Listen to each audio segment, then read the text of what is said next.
Buenas tardes.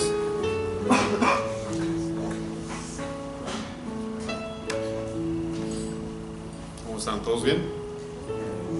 Buenos Dios, ¿verdad? Gracias al Señor que estamos aquí, casa de oración, casa de usted. Gracias por darse la tarea de venir y ser partícipes, declarar al Señor que lo amamos, que lo necesitamos, darle gracias al Señor por otra semana más que nos ha permitido. Y bueno, una semana más aquí en la tierra y una menos para estar con su presencia, para estar en su presencia por toda una eternidad. ¿Verdad que sí? Esa es la fe del cristiano, ¿verdad? Ese va a ser el desenlace aquí en la tierra, cuando tengamos de frente a nuestro Dios e irnos. Voy a darle seguimiento al tema del temor de Dios. Todos tenemos un mejor concepto de lo que es temerle a un Dios vivo. Y como tema para esta predicación es el siguiente: virtudes del temor de Dios. Vamos a ver qué es lo que el temor de Dios en sí genera en el creyente. Algo tiene que manifestarse. El temor de Dios, ¿verdad? Es amarlo, honrarlo, obedecerlo. Hemos aprendido y hemos ampliado un poco el tema. Así es de que le invito por favor a que vaya conmigo al libro profético de Jeremías, capítulo 32, versículo 40, para darle continuidad a este tema. Perdón. Y antes de comenzar a darle lectura a esta porción bíblica, quisiera yo aprovechar, ¿verdad?, y extender como ministro de esta congregación, ¿verdad?, un perdón. Tal vez le hemos agredido, yo no sé, ¿verdad? Muy probable usted se ha sentido agredido. A lo mejor yo, ¿verdad?, de una manera inconsciente también he agredido a ustedes. Bueno, aquí delante de Dios, mis hermanos, y en nombre de la congregación les pedimos perdón. La Biblia dice, ¿verdad?, que el que confiesa su pecado y se aparta alcanza misericordia del Señor, ¿verdad? Bueno, a nombre de toda la congregación, bueno, en este caso los servidores y un servidor de su parte, ¿verdad?, les pedimos perdón, hermanos. Es esencial pedir perdón. Y bueno, les repito, ¿verdad?, la iglesia se duele, la iglesia tiende a sentir porque somos un cuerpo. Y reitero, les pedimos perdón de nuestro corazón. Yo les pido perdón también, ¿verdad?, si de mi parte han recibido, no sé, ¿verdad?, cierta agresión. A veces lo hacemos de una manera no deliberada, ¿verdad?, sino inconsciente, pero pues les extendemos el perdón y vamos a nutrirnos. ¿Qué les parece? Dice la palabra del Señor en el libro de Jeremías 32:40. Si usted está conmigo, sígame por favor con su vista. Vamos a nutrirnos en estos próximos minutos que le restan, ¿verdad?, al servicio. Dice lo siguiente: y haré con ellos pacto eterno, con el pueblo de Dios, lógicamente, que no me volveré atrás de hacerles bien. Es decir, la misericordia, el favor de Dios está ahí. Y pondré temor en el corazón de ellos. ¿Para qué, mis hermanos? ¿Cuál es la finalidad de tener el temor de Dios en nuestros corazones? Para que no se aparten de mí. Hemos estado aprendiendo en este tema, ¿verdad?, en el temor de Dios. Entre muchas cosas, Dios muestra que su temor nos lleva a adorarle en un grado sumo, en un grado pleno. No hay reservas. Ciertamente ni situaciones difíciles nos pueden hacer, vamos a decirlo, a un lado completamente, como sacarnos de la carrera y decir: creo que hoy no tengo ánimos de adorar al Señor.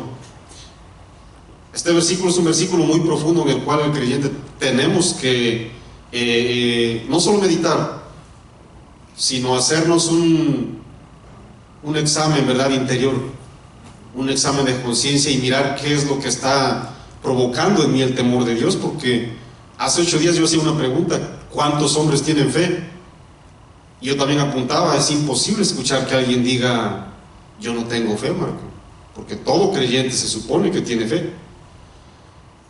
Y si hoy quisiera yo lanzar una pregunta y dijera: ¿qué es el temor de Dios? ¿Quién tiene el temor de Dios? Bueno, las personas van a decir: Marco, yo soy temeroso, yo soy temerosa de Dios, van a decir las damas. Pero la pregunta importante es: ¿qué es lo que genera en ti el temor? Tiene que producir algo el temor de Dios, sin duda, basado en lo que vamos a aprender hoy. Y como principio, dice ahí la escritura, voy a darle lectura al contexto, que es el 39, y voy a leer una vez más el 40. Y les daré un corazón y un camino para que me teman. ¿De qué vamos a decir? ¿Cuál es la voy a decir la amplitud, mis hermanos? ¿Cuál es la distancia para que me tema el pueblo perpetuamente, eternamente? Eso nos habla, ¿verdad?, de que no es un lapso para temer a Dios. Para que tengan bien ellos, dice la palabra del Señor en la segunda parte, y sus hijos después de ellos. Está bendiciendo las generaciones, lógicamente, el Señor.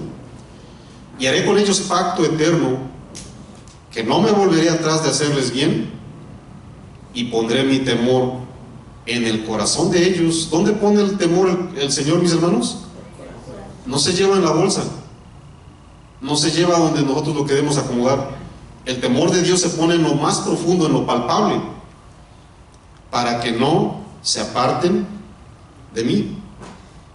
El temor de Dios, mis hermanos, en sí deposite Dios, en su poder, en su soberanía, tiene la capacidad de depositar su temor en el corazón del creyente, y eso es lo que nos alcanza en sí para honrarlo, para amarlo, para seguirlo. Vamos a comenzar, ¿verdad?, a compartir principios, que es entre varias cosas que puede producir el temor de Dios en mí, para que cada uno, ¿verdad?, nosotros vayamos identificando si esa es mi situación. Yo no sé si usted ha sentido ¿qué puedo decir? Ese sentimiento. ¿Alguien ha tenido ese sentir de que yo ya no quiero seguir a Dios? Creo que me equivoqué, como que me parece una locura, como que no es lo mío, como que ya me cansé, como que estoy siguiendo corrientes, como que estoy en el lugar equivocado. ¿Alguien ha tenido ese sentir? Hay un peligro, cristiano. Hay un peligro. Porque en base a lo que la palabra del Señor nos menciona, Dios mismo se encarga de depositar a lo que la Biblia cataloga como temor, para que usted y yo, sin reservas, lo sigamos, no importando la situación. Porque si yo lanzo una pregunta ahorita y les digo: ¿alguien no tendrá problemas? ¿Alguien estará libre de problemas? Un probable podrá decir uno entre 1.000.000. Yo no tengo problemas. Todos los tenemos, definitivamente. De alguna manera todos tenemos problemas. A lo mejor usted dice: mi familia está muy bien, Marco, mis hijos están muy bien, qué bueno. Pero yo sé que en el trabajo tienes tribulaciones terribles. ¿O me equivoco? Todos tenemos, ¿verdad?, de alguna manera.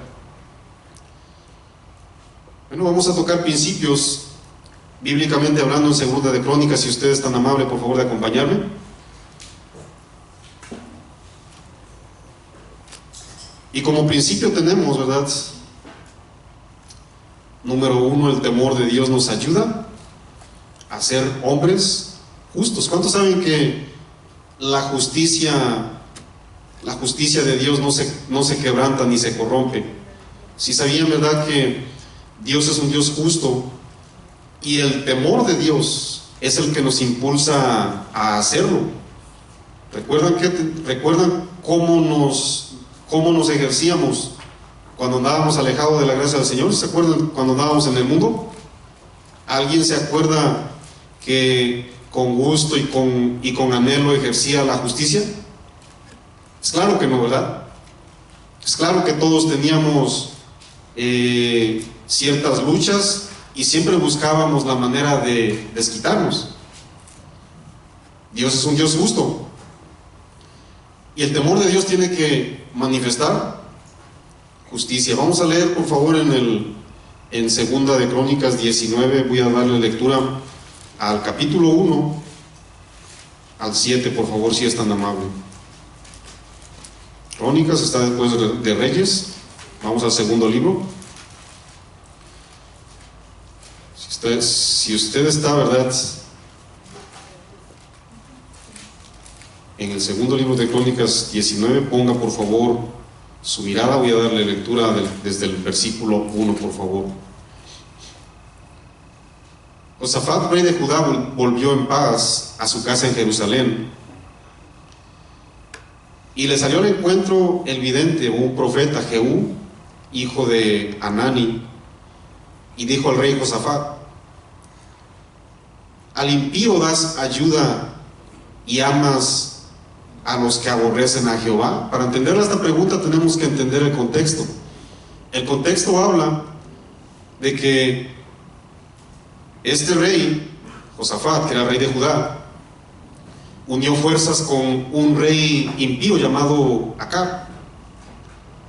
Este rey, ¿verdad?, ahora sí que con toda dureza de su corazón le pidió ayuda y le dijo: ¿podemos unir fuerzas para ir a derrotar a Siria? Porque este hombre reclamaba una región llamada Galat. Esa región de Galat nos pertenece. ¿Podemos unir fuerzas, por favor? Acab era un rey completamente impío, mis hermanos. Y este hombre era un hombre temeroso del Señor, con errores como usted y yo, pero temía a Dios. Y hizo un error, ¿verdad?, al extenderle la mano a este hombre para que fueran a pelear. Por eso Dios utilizó a este profeta o vidente, que le llamaban, era un nombre que en el Antiguo Testamento también se utilizaba, y le fue a decir: al impío das ayuda y amas a los que aborrecen a Jehová. Pues ha salido de la presencia de Jehová ira contra ti por esto. ¿Cuántos saben que Dios no nos pasa una, mis hermanos? ¿Verdad que no? Por esto se han hallado en ti, pero se han hallado en ti buenas cosas, por cuanto has quitado de la tierra las imágenes de acera y has dispuesto tu corazón para buscar a Dios. Ahí están los atributos, ¿verdad?, que el temor de Dios generaba en Josafat. Habitó pues Josafat en Jerusalén, pero daba vuelta y salía al pueblo, desde Berseba hasta el monte de Efraín. ¿Y qué hacía este hombre, mis hermanos? Y los conducía a Jehová, el Dios de sus padres. Si saben que una persona que teme a Dios, mis hermanos, siempre va a impulsar al pueblo a los pies del Señor. En ninguna parte de las Escrituras la profecía tolera que usted y yo enviemos, o mejor dicho, impulsemos a la congregación a los pies de un hombre. Dice la siguiente porción bíblica, versículo 5: y puso jueces en todas las ciudades fortificadas de Judá, por todos los lugares, y dijo a los jueces, escuchen bien, ¿ok?, lo que se manifestó en un hombre que le temía a Dios: mirad lo que hacéis, porque no juzgáis en lugar de hombre. Muchas veces usted y yo pensamos que un hombre nos mandó, o que simplemente reemplazamos a otro hombre, y por lo consiguiente podemos hacer lo que nos conviene. Y les dice Josafat: fíjese lo que están haciendo, ¿ok? No juzgáis en lugar de cualquier otro hombre, dice, sino en lugar de Jehová. Versículo 6, ahí en la segunda parte: el cual está con vosotros cuando, ¿qué, mis hermanos? Cuando juzgáis. Sea pues con vosotros el temor de Jehová. Mirad lo que hacéis, porque con Jehová nuestro Dios, número 1, no hay injusticias, número 2, ni acepción de personas, y número 3, ni admisión de cohecho. Un hombre de Dios en primera instancia guía a la familia, en este caso usted y yo tenemos hijos, guía a su iglesia a la misma presencia de Dios. Un hombre de Dios también tiene que guiar a las personas que nos rodean o que tenemos un cargo espiritualmente hablando sobre ellos. El temor de Dios también tiene que provocar en el creyente a no hacer injusticias. Dice la Biblia que Dios conoce y sabe perfectamente quién está abusando de las personas de una manera ventajosa. Él perfectamente lo entiende, mis hermanos. El temor de Dios nos alcanza para sentir, para percibir que nos está mirando. Dice la Biblia, ¿verdad?, que tampoco hace acepción de personas. Muchísimas veces usted y yo, ¿verdad?, nos atrevemos. Algunos de una manera, como lo dije al principio, ignorante. A veces ignoramos, ¿verdad?, a veces sin querer. Pero hay muchísima gente que lo está haciendo con toda la alevosía y con toda la ventaja, mis hermanos. Está abusando de la investidura que Dios le dio. Dios nos libre. ¿Hay error en el ser humano, mis hermanos? Se los acabo de leer. Este hombre se unió con un hombre impío para pelear contra Dios, contra el pueblo enemigo de Dios. Hubo un profeta que le dijo, Micaías, si no estoy mal, puede usted leer la historia, y le dijo: ¿no habrá por aquí un hombre de Dios al cual consultemos antes de ir a guerrear? Y le dice acá un rey impío: no, porque este siempre viene a decirme lo que no quiero oír. Este siempre me profetiza lo contrario. Hermanos, ¿a quién le place escuchar cosas que no nos convienen? Yo les hago una pregunta: ¿a quién? A nadie, sinceramente no. Pero no escuchó, ¿verdad? Quiso unir fuerzas. Dios extiende su misericordia con este hombre que temía a Dios pero se equivocó. Pero este hombre sí recibió su merecido. La sangre rodaba, ¿verdad?, ahí en las calles, dice la palabra del Señor, como el profeta se lo había dicho. Los perros llegaron a lamer la sangre de ese hombre. La palabra de un verdadero profeta viene de parte de Dios, y dice la palabra del Señor que no cae antes que se cumpla. Usted y yo tenemos que aprender entonces, ¿verdad?, como temerosos de Dios, a no hacer la acepción de personas de una manera deliberada, a propósito. De hecho, el pueblo hebreo de boca de Santiago escuchó ahí en el capítulo 2, versículo 9, que Dios no hace acepción de personas, por lo tanto usted y yo tampoco podemos hacerlas. ¿Sabe cuál es el trabajo en sí de un creyente? Cuando alguien considera que se están haciendo acepción en medio del pueblo de Dios, número 1, no es murmurar. Número 2, tampoco es criticar. ¿Sabe lo que tiene que hacer alguien en el que se está ejerciendo y se está produciendo, ¿verdad?, vamos a decirlo, ese sentimiento de reverenciar el nombre de Dios y de respetarlo? ¿Sabe lo que tiene que hacer alguien así?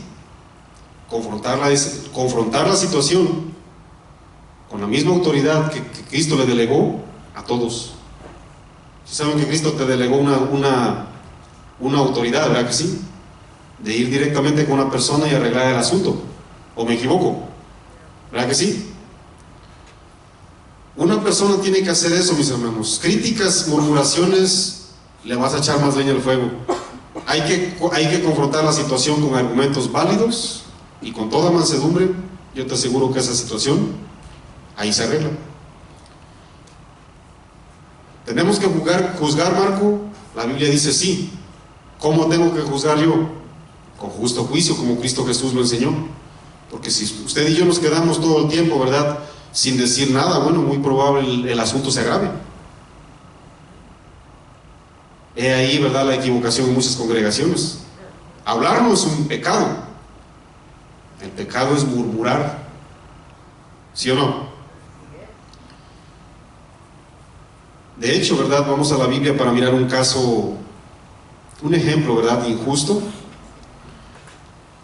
Y vamos a mirar cómo un siervo de Dios lo tomó para que usted y yo aprendamos. Nehemías 5, versículo del 1 al 3. Dice la palabra del Señor que se estaba mirando una terrible circunstancia, una terrible situación en la iglesia, en el pueblo de Dios, ¿verdad? No era llamada iglesia aún, pero ya eran congregados. Dice la palabra del Señor en Nehemías 5, versículo del 1 al 3. Entonces hubo un gran clamor del pueblo y de sus mujeres contra sus hermanos judíos. Entienda muy bien, ¿verdad? Está hablando entre el pueblo de Dios, el pueblo hebreo, el pueblo israelita. Había quien decía: nosotros, nuestros hijos y nuestras hijas, somos muchos, por tanto hemos pedido prestado grano para comer y vivir. Entre el pueblo, Y había quienes decían, a unos les hacía falta de comer, y hay otros quienes decían: hemos empeñado nuestras tierras, nuestras viñas y nuestras casas para comprar grano a causa del hambre. Estoy leyendo Nehemías 5:3. Y otros decían: hemos tomado prestado dinero para el tributo del rey. Imagínense, mis hermanos, hasta prestado tenían que buscar para pagar impuestos sobre nuestras tierras y viñas.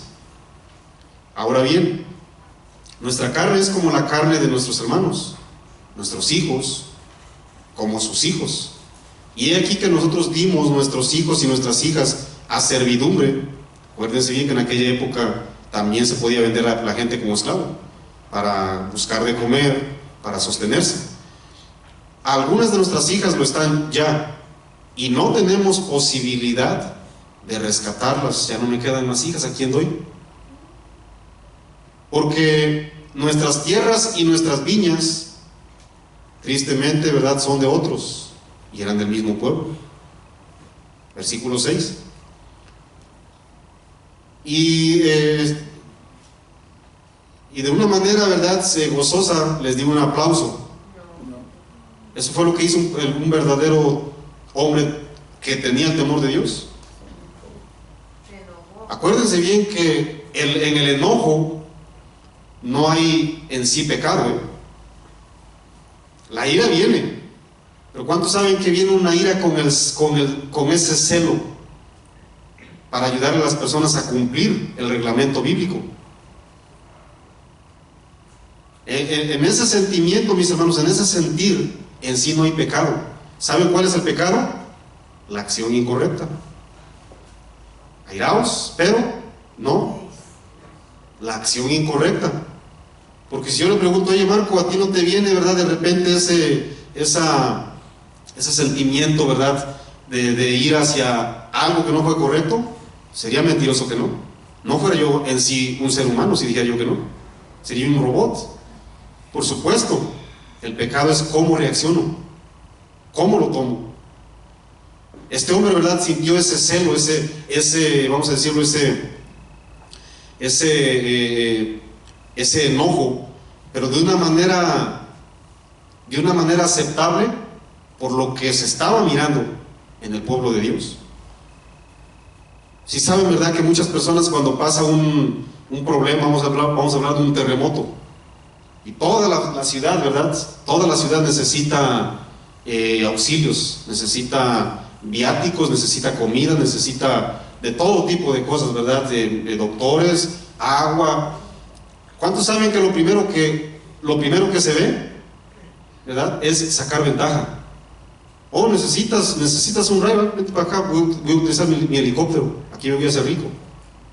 Oh, necesitan agua, mira, por allá, por casualidad, por ahí quedó un manantial de agüita. ¿De a cómo las aguas? De a $20, ¿verdad?, una botellita. Y siempre, absolutamente siempre, el abuso. ¿Qué no se supone que donde está la necesidad es donde hay que abrir la mano? Bueno, los de allá afuera, bueno, pues no tienen el temor de Dios, pero usted y yo. Siempre, ¿verdad?, querer sacar ventaja de las cosas que suceden, ¿verdad?, en este caso de las cosas inesperadas. Este hombre estaba declarando lo que decía la ley. No tienen que ir ahí, solamente escuchen. Deuteronomio 23:19 dice: no exigirás de tu hermano interés de dinero, ni interés de comestibles, ni de cosa alguna que suele exigir interés. Versículo 7. El 6 dice: me enojé en gran manera cuando oí su clamor y estas palabras. Y en el 7, ¿qué hizo, mis hermanos?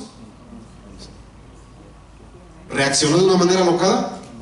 ¿Se aceleró? ¿O ofendió, maldijo, perdón? ¿Qué es lo que hacemos nosotros, mis hermanos? Cuando tenemos que tomar un caso un poco difícil, ¿qué es lo que hacemos? ¿Meditamos? ¿Qué significa meditar, Marco? Bueno, según el griego malak, significa tomar consejo. ¿A dónde tengo que ir primero? A los pies de Dios. Tengo que orar para pedirle la guianza al Señor. ¿Qué es lo que voy a hacer? Estoy hablando en cosas, ahora sí que de ente mayor, mis hermanos. Yo no hablo, ¿verdad?, de que el hermano te pidió un chicle y no lo quisiste dar.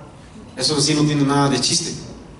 Ahora es que le pedí un hermano al diácono Pablito, ¿verdad? Le pedí un chicle y no me lo quiso dar, y ahora estoy bien dolido. Hermanos, ¿qué pasó? ¿Cómo se llama eso? ¿Me ayudan, por favor? ¿Cómo se llama eso? ¿Alguien me puede ayudar? Gracias, hermano. Gracias. Estamos hablando de casos verdaderamente difíciles. Difíciles. En el que hay que entrar definitivamente, ¿verdad? Ahora sí que desarmado delante de Dios. Yo no tengo armas para hacer algo. Cosas grandes, cosas mayores. Estas personas no tenían que comer, mis hermanos. Estas personas ya no tenían dinero ni para pagar sus impuestos. Es algo grave, mis hermanos. Imagínense usted, ahorita usted y yo aquí en Minnesota, sin comida, sin ningún tipo de recursos. Y llegan los hermanos de otras congregaciones: ah, sí, mira, te presto, ¿verdad? Te presto $100, pero por favor de aquí a un mes me vas a pagar 500. ¿Qué haces? Se los agarras. Se los agarras, mi hermano. Está la necesidad ahí, ¿qué vas a hacer? Nunca podemos acelerarnos, ¿verdad? Tenemos que ir siempre al rostro del Señor. Y por lógica, tienes que acudir a una persona, ¿verdad? En este caso, a un líder espiritual de tu entera confianza.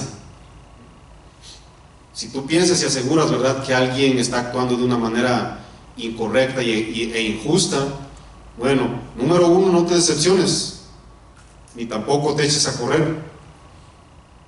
Pablo le dijo a Timoteo, en medio de tantas cosas que estaba viviendo este pastor, le dijo: sé ejemplo tú.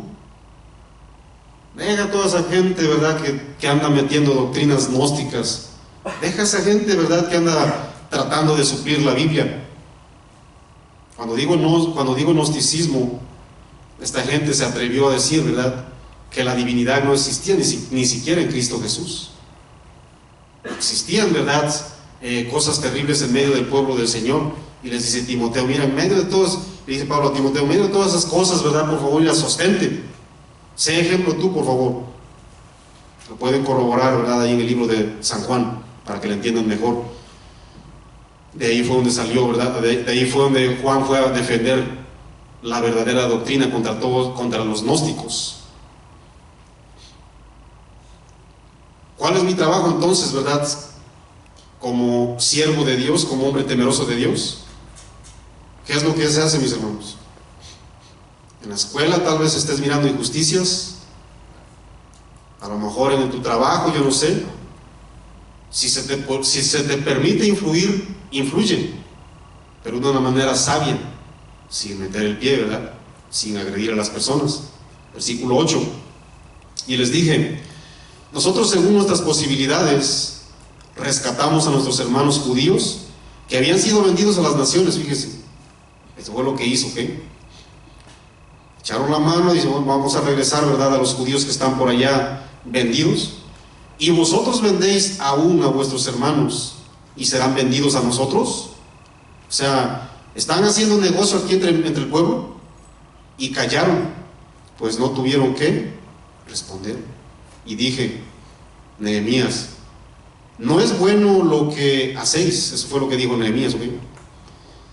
No andaréis en el temor de Dios, en el temor de nuestro Dios, para no ser oprobio de las naciones enemigas nuestras. ¿Qué significa eso? ¿No se supone que el temor de Dios se manifiesta y produce en ti para que las personas, ¿verdad?, que dicen no existe un Dios, miren en ti algo diferente y digan, bueno, en este pueblo verdaderamente sí se está mirando algo diferente? Pero bueno, hacemos el ridículo, ¿verdad? También yo y mis hermanos y mis criados les hemos prestado dinero y grano. Quitémosle ahora este gravamen. Os ruego que les devolváis sus tierras, sus viñas, sus olivares y sus casas. Imagínense, mis hermanos, ya los habían explotado. Y la centésima parte del dinero, del grano, del vino y del aceite que demandáis de ellos como interés. Y le dijeron, te reprendo, Nehemías, ¿así le dijeron? Le devolveremos y nada les demandaremos. Haremos así como tú dices. ¿Quién estaba hablando a través de Nehemías, mis hermanos? Gracias. Entonces convoqué a los sacerdotes y les hice jurar que harían conforme a esto. Una vez más, mis hermanos, el temor de Dios en el creyente produce ser justo. Punto número 3. El temor de Dios también produce en el creyente hacer lo bueno. Vamos por favor a Salmos 19, versículo 9. Dice lo siguiente la escritura, Salmos 19, versículo 9, por favor.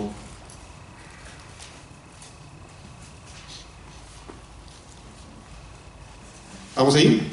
Dice lo siguiente: el temor de Jehová, ¿cómo es, mis hermanos? Limpio, que permanece para siempre. Los juicios de Jehová son verdad, todos son justos. Oye, Marco, yo me considero un hombre temeroso de Dios. Yo me considero verdaderamente que reverencio a Dios, lo respeto, lo amo. Me duele pecar definitivamente. Dice la palabra del Señor que el verdadero temor, ¿ok?, es limpio. ¿Qué significa limpio? Miren, la palabra limpio del hebreo tajor significa que es puro en todos los sentidos, en todos los sentidos. En aquella época, ¿verdad?, pues se manejaba mucho la ley ceremonial. Y el que verdaderamente era temeroso de Dios se esforzaba por cumplir lo ceremonial, se esforzaba, ¿verdad?, por vivir una vida moral recta delante de Dios. Y la palabra limpio es algo que es puro en todos los sentidos, mis hermanos, en todos.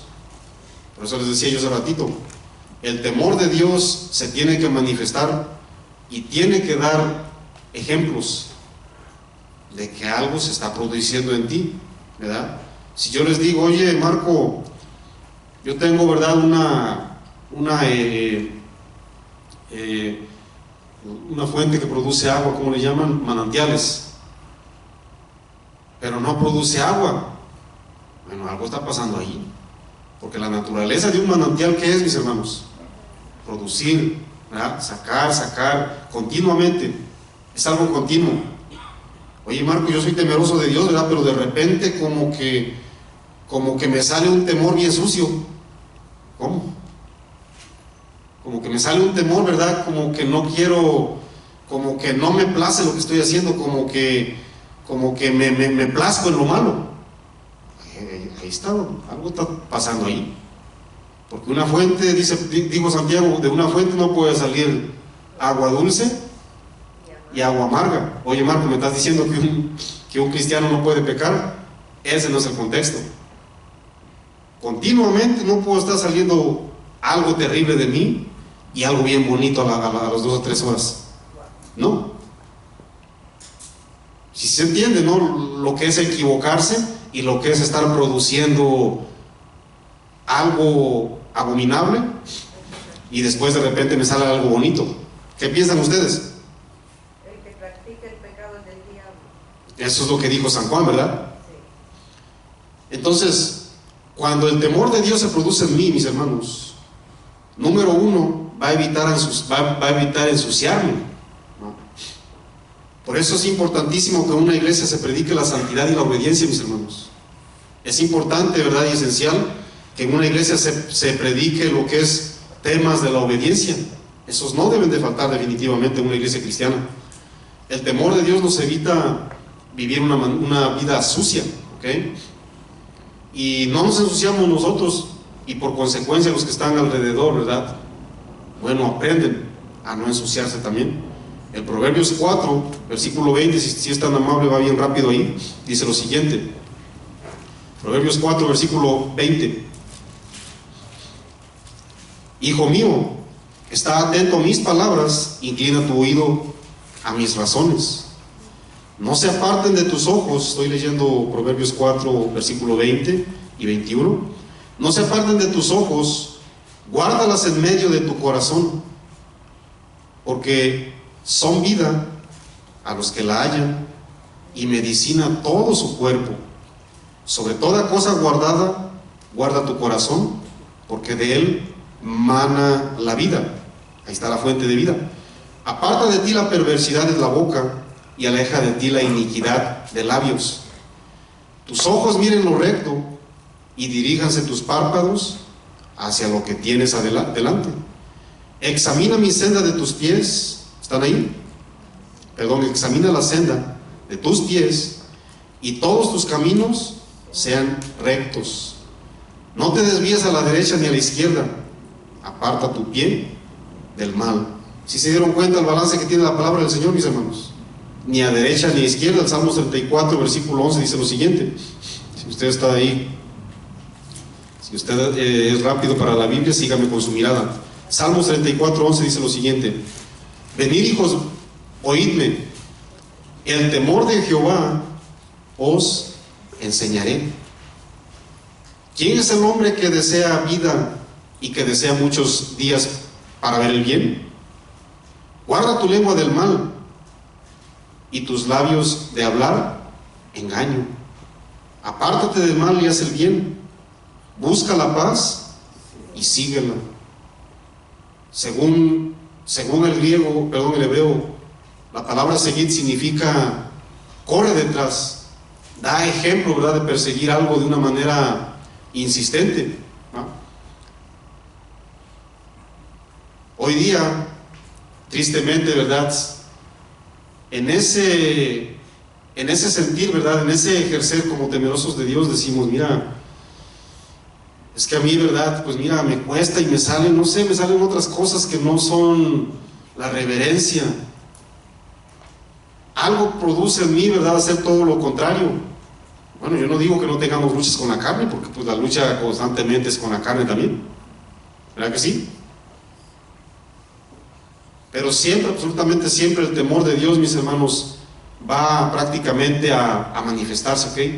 Va a salir a flote, porque lo que Dios pone es sobrenatural y vence lo natural.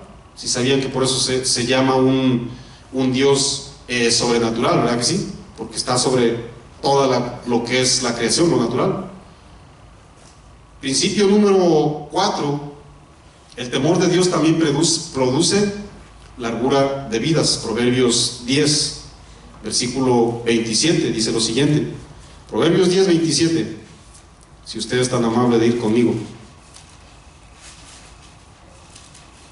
10, 27, dice lo siguiente: el temor de Jehová aumentará los días, mas los años de los impíos serán acortados. Cuando la Biblia dice, ¿verdad?, que el temor del Señor aumenta los días o largura de vidas, está hablando, mis hermanos, en el sentido de no buscar problemas. Porque acuérdese bien, usted y yo tenemos la libre voluntad.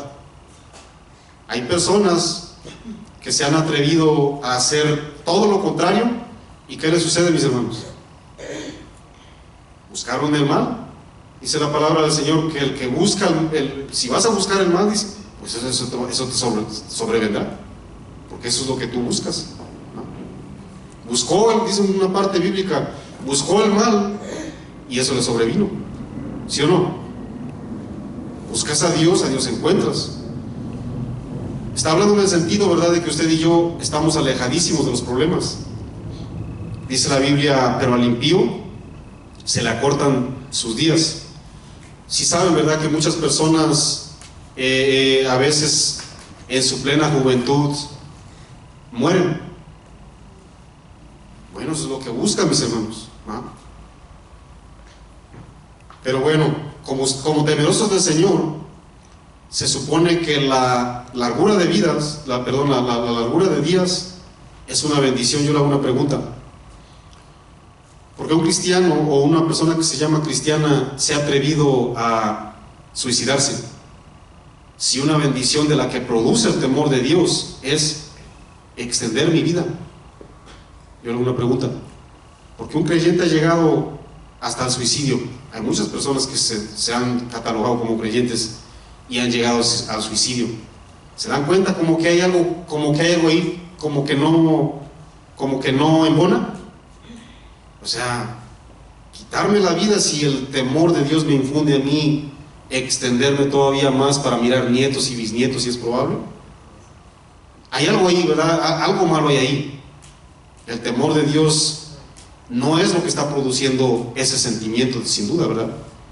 Tu carne, Satanás, yo no sé quién esté ganando terreno por ahí, pero eso no produce el temor de Dios. Un impío se mete en problemas, cae en depresión, entran y salen de las cárceles, ¿no? En su mayoría, bueno, mueren a su cortita edad. En cambio, el creyente, ¿verdad?, hace lo imposible por evitar morir. ¿O usted está buscando la manera de suicidarse o matarse? ¿Tiene una pregunta? ¿Alguien presente estará buscando la manera dicen por ahí, de irse más rápido? ¿Le ayudaré al Señor poniéndome una pistola y quitándome la vida? Eso raya la apostasía, mis hermanos. Tenemos que tener mucho cuidado con esas doctrinas. El temor de Dios, jamás de los jamases, va a producir un sentimiento así en el corazón arrepentido. Dice la palabra del Señor en Job 42, si usted es tan amable de ir conmigo. Job 42. ¿Cuántos saben que este hombre fue un hombre verdaderamente temeroso de Dios? Tal vez usted diga: oye, Marco, como que te estás contradiciendo. Moisés y Elías, estando atribulados, ¿verdad? Moisés con un pueblo terco, así como usted y yo. Elías por ahí escondiéndose, ¿verdad?, que lo querían matar. Te estás contradiciendo, Marco. Escuchen bien. Nunca se pusieron una pistola, ellos dijeron: quítame la vida. Es decir, Señor, aquí estoy. Si a ti te place, bueno, mejor llévame. Pero nunca tomaron la iniciativa de hacer lo que muchos han hecho. ¿Por qué? Porque había temor de Dios. Señor, por favorcito, llévame ya. Qué diferente es, ¿verdad que sí? A que por favorcito ahí te voy. No tiene sentido, ¿ah? ¿Por qué hicieron eso? Porque el temor de Dios produce reverencia. Señor, yo me voy contigo cuando tú quieras. Ya me quiero ir, ciertamente. Ya no aguanto tantas cosas aquí. No, mijo, espérate ahí. ¿Verdad? Eso suena totalmente diferente, porque muchas veces, ¿verdad?, mencionamos partes bíblicas y dices: oye, te estás contradiciendo. Bueno, me voy a dar la tarea de explicarlo, ¿verdad?, para que se entienda mejor. Job 10, versículo 27, por favor, si es tan amable. Dice lo siguiente. Job 42, perdón. Por cierto, tiene que ser uno de los últimos, este libro muy, muy grande. Dice lo siguiente, si usted pone la mirada, por favor, en el capítulo 32, versículo 16 y 17. 42, 16. Ajá, los últimos, la última parte, por cierto, del libro de Job. Un libro, es el libro más antiguo, ¿verdad?, según los entendidos. Después de esto, Job vivió 140 años. Todos conocemos el contexto, ¿verdad que sí? Job pasó, ¿verdad?, una terrible prueba. Dios, ¿verdad?, lo multiplicó. Y dice la palabra del Señor en el 16: después de esto, Job vivió 140 años y vio a sus hijos y a los hijos de sus hijos hasta la cuarta generación. Y dice en el versículo 17, y murió Job viejo y lleno de días. Miren, esta frase, ¿verdad?, que menciona de lleno de vidas, es una frase, ¿verdad?, que se entiende como una persona amable, una persona que disfrutó, una persona, ¿verdad?, que se deleitó con la largura de días que Dios le dio. Pero la aflicción que él pasó, acuérdense muy bien, esa aflicción, ¿verdad?, fue algo que lo lastimó físicamente, pero moral y espiritual el hombre se sostuvo, ¿sí o no? Dios llega y lo bendice, y bueno, ¿verdad?, la Biblia dice que murió lleno de días. Miren, la mayoría de personas, si uno muere ya diciendo, Señor, ya como que ya, ¿verdad? ¿Verdad que mueren en una terrible condición? Han conocido ya gente de edad, ancianitos ya de edad, ¿verdad que sí? No, Señor, ya definitivamente, mira, ya no aguanto un día más aquí, por favor, ya llévame. Si han escuchado o han visto a lo mejor, ¿verdad? Miren, la Biblia dice que este hombre vivió una vida tan, pero tan plena en el Señor, ¿verdad?, que ni siquiera nada, mira, no era ni terco el Señor, no era nada hablador ni regañón, disfrutó a sus nietos, ¿no? Era un ancianito, ¿verdad?, que no era nada de quejumbroso. Era una persona, ¿verdad?, que no fue ni encajoso ni insoportable, disfrutó su vejez, mis hermanos. Eso produce, ¿verdad?, el temor de Dios, disfrutar hasta donde Dios nos quiere llevar, ¿no? Y sin duda, ¿verdad?, se manifestó el verdadero temor que tiene que haber en un hombre próspero como lo fue él. Otro principio, el temor de Dios también produce una vida próspera. Yo no sé cómo sea tu vida hoy. Proverbios 14:27, por favor. Yo no sé cómo esté tu vida hoy, pero la Biblia me enseña que si el temor de Dios se está produciendo en ti, por consecuencia tenemos que tener una vida próspera. 14:27 del libro de los Proverbios, por favor, si es tan amable. El temor de Jehová es manantial de vida para apartarse de los lazos de la muerte. Decía al principio, un manantial es algo que produce continuamente agua y nunca se seca, ¿ok? El temor de Dios, dice la palabra del Señor, es un manantial de vida constante. ¿Qué significa eso? ¿Qué es lo que produce una fuente, mis hermanos? ¿Qué es lo que produce una fuente ahí? Vamos a decirlo terrenalmente hablando. Un manantial, ¿qué produce? Agua. ¿Qué es lo que produce bíblicamente el temor de Dios en el creyente? ¿Qué dice el Proverbios? Vida. Vida. A extenderme, a vivir, a confrontar cualquier tipo de situación de buena manera. Por eso, mis hermanos, es esencial entender muchos principios, mira, porque de repente, ¿verdad?, llega así, ¿verdad?, el desánimo y nos cansa. A veces llegan situaciones dificilísimas en el creyente y dices tú, yo no sé qué se esté generando en mí, ¿verdad?, pero la verdad yo no tengo ánimos de nada. La Biblia dice que el temor de Dios es algo que continuamente surge vida. ¿Y por qué me siento así medio, no sé, ¿verdad?, como derrotado, Marco, como que ya quiero tirar la toalla? Muy probable ya te alejaste de Dios. Muy probable ya te apartaste de las verdades de Dios. Muy probable estás cumpliendo bien en la manera de cómo suples a tu familia. Muy probable sí, ¿no? Pero ya te alejaste de Dios. Si saben, ¿verdad?, que la comunión íntima con Dios, ¿con quién es, mis hermanos? Con los que le temen, ¿verdad? Con el temeroso. Entonces, Marco, ¿cómo está eso que yo soy temeroso y ya no tengo una comunión íntima? Se están contradiciendo, hermanos, ¿eh? Se están contradiciendo. El temeroso de Dios tiene que tener una comunión con Dios continua, sin parar, ¿verdad?, repetida, sigue. Es algo, ¿verdad?, que se tiene que mirar día con día. Recalco una vez más, ¿eso significa que no tengo errores, Marco? Lo vuelvo a recalcar, todos tenemos errores. El que diga que no tiene un pecado, le hace mentiroso ¿a quién? a Dios. Estamos en un cuerpo humano, ¿sí o no? Estamos en la imperfección todavía aquí. Y por ende, bueno, fallamos a Dios, pero nos arrepentimos. Ok. El temor de Dios, mis hermanos, nos tiene que llevar hasta esas áreas. Vayan bien rapidísimo, por favor. Hemos aprendido muchísimo. Génesis 39. Hemos aprendido muchos principios, ¿verdad?, en la vida de un jovencito llamado José.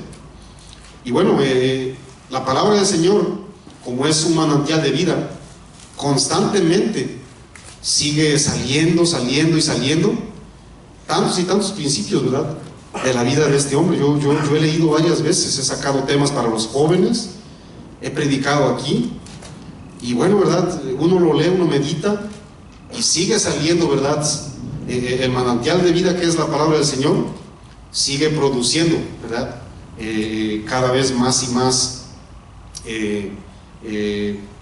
puedo decir, ¿verdad?, hambre, verdades bíblicas para que usted y yo nos alimentemos. 39, 1 y 2 dije. Vaya usted conmigo, por favor, Génesis. Llevado pues José a Egipto, Potifar, oficial de Faraón, acuérdense bien que estamos hablando de lo que el temor de Dios produce en el creyente, capitán de la guardia, varón egipcio, lo compró de los ismaelitas que lo habían llevado allá. Mas Jehová, dice la palabra del Señor, estaba con José. ¿Cuántos tienen duda que este hombre fue un varón temeroso de Dios? ¿Alguien tendrá duda? Todos estamos en el mismo sentido, ¿verdad? Ok. Mas Jehová estaba con José, dice la escritura, y fue un varón próspero. Escuchen bien, cristianos, pongan mucha atención. ¿Cuántos consideran que Dios está contigo? Hombres temerosos del Señor, mujeres temerosas del Señor. ¿Cuántos consideran que Dios está contigo? No me contesten. Dice la palabra del Señor que Dios estaba con él, y por consecuencia, a raíz de eso, fue un varón próspero. El temor de Dios produce una vida próspera. Oye, Marco, es que yo no estoy prosperando. Por fin, ¿está Dios contigo o no? Te repito, ¿está Dios contigo o no? Es imposible que Dios esté contigo y no exista una vida próspera. Eso es imposibilidad, mis hermanos. ¿Qué está pasando contigo? Pongámonos a cuentas, mis hermanos. Yo no voy a decirle, a ver, este está fallando aquí, aquel está fallando allá. Yo no conozco los corazones. Pero el que vive en el verdadero temor de Dios lo manifiesta, mis hermanos. Dice la Biblia, estaba Dios con José. Y muchas veces usted y yo decimos, Marco, ¿verdad? Dios está conmigo, Dios me guía, Dios me enseña, Dios me levanta, Dios me acuesta, Dios me arrulla. Pregunta, ¿y por qué tu vida no prospera? Esa es la pregunta importantísima. ¿Se dan cuenta, verdad, la diferencia en un simple manifestar verbalmente hablando ahora sí que manifestar como los manantiales, ¿verdad? A manantial no le dices, por favor, ya párale ahí, ¿no? Constante y naturalmente él saca y las cubetadas, y riegas a lo mejor los surcos de una siembra, y el manantial sigue y sigue, mis hermanos. La vida continua en Dios, la vida temerosa y la comunión con Dios genera exactamente lo mismo, mis hermanos, una vida próspera. Que te faltan finanzas, eso es otro asunto. Que apareció por ahí por un familiar enfermo, alguien se murió, bueno, son cosas que suceden, pero eso no me arrebata mi vida próspera delante de Dios. Sigo leyendo, versículo 3. ¿Cuántos tienen a Dios, mis hermanos? ¿Cuántos consideran que está Dios con ustedes? No lo dije para asustarnos, yo les dije para animarnos, mis hermanos. Manifestemos la vida próspera delante de Dios. Sigo leyendo. Versículo 3. Y vio su amo que Jehová estaba con él, y que todo, absolutamente todo lo que él hacía, ¿qué sucedía, mis hermanos? Jehová lo hacía prosperar en su mano. Escúchenme muy bien. Dios estaba con este hombre, y todo lo que hacía, Dios lo hacía prosperar. ¿Por qué? Porque este hombre le dejaba totalmente la rienda abierta al Señor. Señor, haz tú por mí. Yo quiero hacer una pregunta hoy día, iglesia. ¿Todo lo que haces prospera? No me contestes. Solamente medítalo. A ver, Marco, hice esto más, hice aquello, hice aquí esto con mi esposa, con mis hijos, con la iglesia. ¿Todo lo que estoy haciendo está prosperando? El temor de Dios, el que vive en el verdadero temor de Dios, según me enseña la Biblia, tiene que prosperar. Yo no estoy diciendo de manera de que todo tiene que salir a mi conveniencia, porque hemos tergiversado principios. Muchas veces decimos, oye, Marco, la Biblia dice, ¿verdad?, ahí en el libro de Josué 1:8, ¿no?, que todo, absolutamente todo me saldrá bien. ¿Cuántos saben que hemos tergiversado? Que me salgan a favor mío, a mi conveniencia, a que salgan bien. No es lo mismo que salgan cosas a mi conveniencia, a mi antojo, a que te salgan bien. Porque muchas veces, ¿verdad?, Dios nos está diciendo claro, aléjate de esto, aléjate de aquello. No, es que la Biblia dice que me sale bien. No. Dios cumple necesidades, no necedades. ¿Se entendió? Lo explico con piedritas. Más claro no se puede, ¿verdad que no? ¿Verdad que no? ¿Cuántos temerosos de Dios hay presentes aquí? Qué bueno es el Señor, ¿verdad? Me llama mucho la atención definitivamente la vida de este varón, mis hermanos. ¿Cuántos principios uno le puede extraer, verdad? Tú y yo, todo lo que tenemos que hacer debe de prosperar. Bíblicamente sí. Lo que no prospera no lo hacemos bajo el control de Dios. ¿Qué será? ¿Qué está pasando? ¿Estaré obedeciendo, Marco? ¿Qué estoy haciendo, verdad? ¿Cuáles son mis planes? ¿Mis planes están rendidos a la voluntad de Dios? ¿Por qué no prospero, Marco? Dice la palabra del Señor que la voluntad de Dios es agradable y es perfecta. La voluntad de Dios no es mi conveniencia, ni lo que a mí se me antoja, ni mi deleite, no. Es agradable y es perfecta, porque eso es lo que nos va a mantener vivir confiados y seguros. Eso es lo que usted y yo necesitamos. El temor de Dios también nos libra, mis hermanos, del juicio venidero. Vamos bien rápido, por favor, al libro de los Hebreos, por favor, bien rapidísimo. Hebreos 11:7 dice lo siguiente, si usted es tan amable de ir conmigo. 11:7. Por la fe Noé, cuando fue advertido por Dios acerca de las cosas, estamos ahí en Hebreos 11:7. ¿Sí? Gracias. Por la fe Noé, cuando fue advertido por Dios acerca de las cosas que aún no se veían, con temor, ya estudiamos esa parte, ¿verdad? Un hombre temeroso también. Con temor preparó el arca en que su casa se salvase, y por esa fe condenó al mundo y fue hecho heredero de la justicia que viene por la fe. El temor de Dios nos va a librar, mis hermanos, del juicio venidero. Es algo que se produce en el cristiano. No hay un cristiano que pueda decir aquí, oye, como que siento que voy a perder mi salvación. Bueno, ¿la tienes o no? Por fin. El temor de Dios produce una entera seguridad. Yo no estoy hablando de la apostasía, eso es otro tema, porque hay apóstatas que sí se han apartado de la verdad. Es otro tema. Pero muchos dicen, no, es que yo como que siento, ¿verdad?, que mi salvación como que la voy a perder, ¿verdad? Bueno, pues es por gracia. Lee todo el libro de Romanos, por favor, te lo dejo de tarea. Es por gracia, porque si fuera por obras, Carlos Slim ya lo hubiera comprado. Jennifer López ya la tuviera también. Michael Jackson ya estuviera ahorita ahí disfrutándolo, ¿no? Está con un coco ahí, un popote. No es por obras, mis hermanos. No se vende, tampoco se vende. Que Dios no es un Dios, lo acabamos de leer, no acepta cohecho. Pónganse de pie, por favor. Proverbios 22:4 dice lo siguiente. Proverbios 22:4.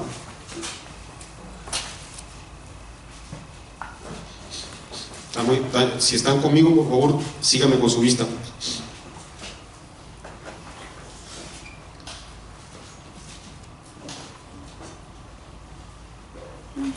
Acuérdense bien, estamos entendiendo y aprendiendo qué es lo que se produce, qué se genera en mi temor hacia Dios. 22:4 dice: riquezas, honra y vida. Ya se parece como un proverbio de Huicho Domínguez, ¿no? Riquezas, honra y vida son la remuneración de la humildad. ¿Y de qué más, mis hermanos? Del temor de Dios. ¿Qué significa eso, Marco? Eso significa que a mí me tiene que sobrar el dinero. No, la Biblia dice, ¿verdad?, que con tener abrigo y sustento, que todos estemos contentos. Cristo Jesús no se contradice, nos contradecimos usted y yo por avaros muchas veces, ¿verdad que sí? Dice la Biblia al día, en la misma versión: la humildad y el respeto hacia el Señor llevan al hombre a la riqueza, a la honra y a una larga vida. Pero dice el contexto: la humildad y el respeto hacia Dios. Acuérdense bien, yo no estoy llevando el asunto ahora sí que a un extremo, porque muchos creen, ¿verdad?, que aquí en Casa de Oración no queremos ver gente multimillonaria. ¿Cuántos saben que Abraham, ¿verdad?, a Abraham le sobraban los euros? ¿Ah? Euros y dólares para aventar para arriba, ¿verdad? Si han leído, ¿verdad?, que dice la Biblia que tenía un camello convertible con quemacocos. Estoy bromeando, ya no se lo vayan a creer. Era un hombre multimillonario, mis hermanos. Oye, Marco, pero ¿cómo? Bueno, Dios miró su corazón y Él sabía que sí podía tratar con tanto millón. Porque si a usted y a mí nos da un millón, mis hermanos, nos perdemos. Nos perdemos. ¿Sí o no? Luego haces, ¿verdad?, como ahí dice la Biblia, ¿verdad?, de los apóstatas. Se van a Tesalónica, luego se van a Las Vegas. ¿Cómo te va a dar el Señor? Salomón, David era un hombre que, mis hermanos, tenían muchísimo dinero. Pero ¿cómo está eso, verdad? Que Pablo solamente comía galletas animalitos de vez en cuando. Pablo, siendo el teólogo, según los entendidos, el teólogo más grande en el Nuevo Testamento, muchas veces, mis hermanos, dice la palabra del Señor que era tan escaso, ¿verdad?, lo que él tenía. Aunque él siempre estaba contento, porque dice: yo para todo estoy listo, ¿verdad?, para la escasez y para la abundancia. Muchas veces, mis hermanos, el teólogo más grande que ha dado, ¿verdad?, la historia en el Nuevo Testamento, no tenía ni para ir al Family Dollar en Corinto, mis hermanos. Ni para el Family Dollar tenía a veces. Pero dice: no teniéndolo todo, como poseyendo, perdón, no teniendo nada, como poseyendo todo. He aprendido a vivir en la escasez, dice. Dice: soy como un pobre, ¿verdad?, pero enriqueciendo a otros. ¿Qué es lo que decía Pablo? Que lo que enriquece, mis hermanos, es lo interno. Dios no nos mandó a ser, ¿verdad?, vamos a decirlo, exitosos para que la gente, ¿verdad?, se pudra en dinero, decimos en México, ¿no? Si usted tiene dinero, qué bueno, gloria al Señor, ¿verdad?, compártalo. Ese es el principio, la finalidad. Dios se lo dio para que usted sea generoso. ¿Se acuerdan que hubo una iglesia? Porque quiero explicar bien este contexto, porque mucha gente ha tergiversado que dicen riquezas. Ahí está, Marco, ahí está el signo de dólares. Acuérdense bien lo que dijo Cristo Jesús, sus mismas palabras en Apocalipsis 2:9. Le dijo lo siguiente a una iglesia fiel, aparte de Filadelfia, una iglesia de Esmirna. Le dijo: yo conozco tus obras, conozco tu tribulación y conozco tu pobreza, careces de recursos, pero déjame y te digo que tú eres rico. ¿Y cómo está esa paradoja, Marco? ¿Cómo está esa antítesis, ¿verdad?, que eres pobre y eres rico por fin? No, es que la gente quiere mirarte el signo de peso siempre, mis hermanos. Ciertamente los hombres de Dios carecían en recursos financieros, pero delante de Dios los verdaderos ricos no son los que acumulan en la tierra, mis hermanos. Los verdaderos ricos, bíblicamente hablando, son los que acumulan allá en el cielo. ¿Habrá un lugar, Marco, aquí en el que yo pueda acumular, ¿verdad?, para llevármelo? Malas noticias. Aquí en la tierra dice la Biblia que no hay ningún lugar donde tú acumules y te lo puedas llevar. ¿De dónde sacas eso, Marco? Las mismas palabras de Cristo Jesús le dijo ahí al pueblo israelita, 6, 19 y 20 en Mateo, les dijo: hacer tesoros en el cielo. ¿Sí o no se puede hacer tesoro? ¿Pero dónde se puede hacer tesoro? En el cielo, donde ni la polilla ni el orico rompen, ni los ladrones minan ni hurtan. Hubo un hombre, ¿verdad?, que se pudrían dinero, ¿no? Se forraban dinero, y le dijo: ¿qué tengo que hacer, Señor, para ganarme la vida eterna? Porque pues también yo también, ¿verdad?, como que creo en ti. Yo también como que manifiesto el temor en ti. ¿Como qué, verdad? Y le dijo Cristo Jesús, te voy a citar la ley, ¿verdad? Honra a tu padre, honra a tu madre, diezma y ofrenda, ¿verdad? Bueno, usted sabe la ley moral. Todo esto he hecho, mi Señor, en toda mi vida. Y le dijo Cristo Jesús: si quieres ser perfecto, anda y vende lo que tienes, y dáselo a los pobres, y tendrás tesoros. ¿Se pueden hacer tesoros en algún lugar? ¿Sí o no, mis hermanos? Aquí en la tierra no hay un lugar donde pueda hacer tesoros. En el cielo, bíblicamente hablando, según Apocalipsis 21, claro que sí. Ahí se puede atesorar todo. Por eso les digo una vez más, mis hermanos, para terminar, el creyente tiene que manifestar el temor de Dios para que tu vida sea próspera, para que su vida se enriquezca, para que tengamos una vida obediente delante de Dios. Vámonos bien rápido con el versículo que iniciamos para terminar, por favor. Jeremías 32, 38. Dice lo siguiente. Si usted es amable, por favor, ponga su vista. Jeremías 32, 38. Dice lo siguiente: y me serán por pueblo, y yo seré a ellos por Dios, y les daré un corazón y un camino, para que me teman perpetuamente. Dios tiene que poner ese corazón de carne, mis hermanos, para que temamos continuamente y eternamente, para que tengan bien ellos y sus hijos después de ellos. Y haré pacto eterno con ellos, que no me volveré atrás a hacerles bien. Dios es un Dios misericordioso, ¿no? Y pondré mi temor en el corazón de ellos, en el corazón, mis hermanos, no en la bolsa, ¿ok?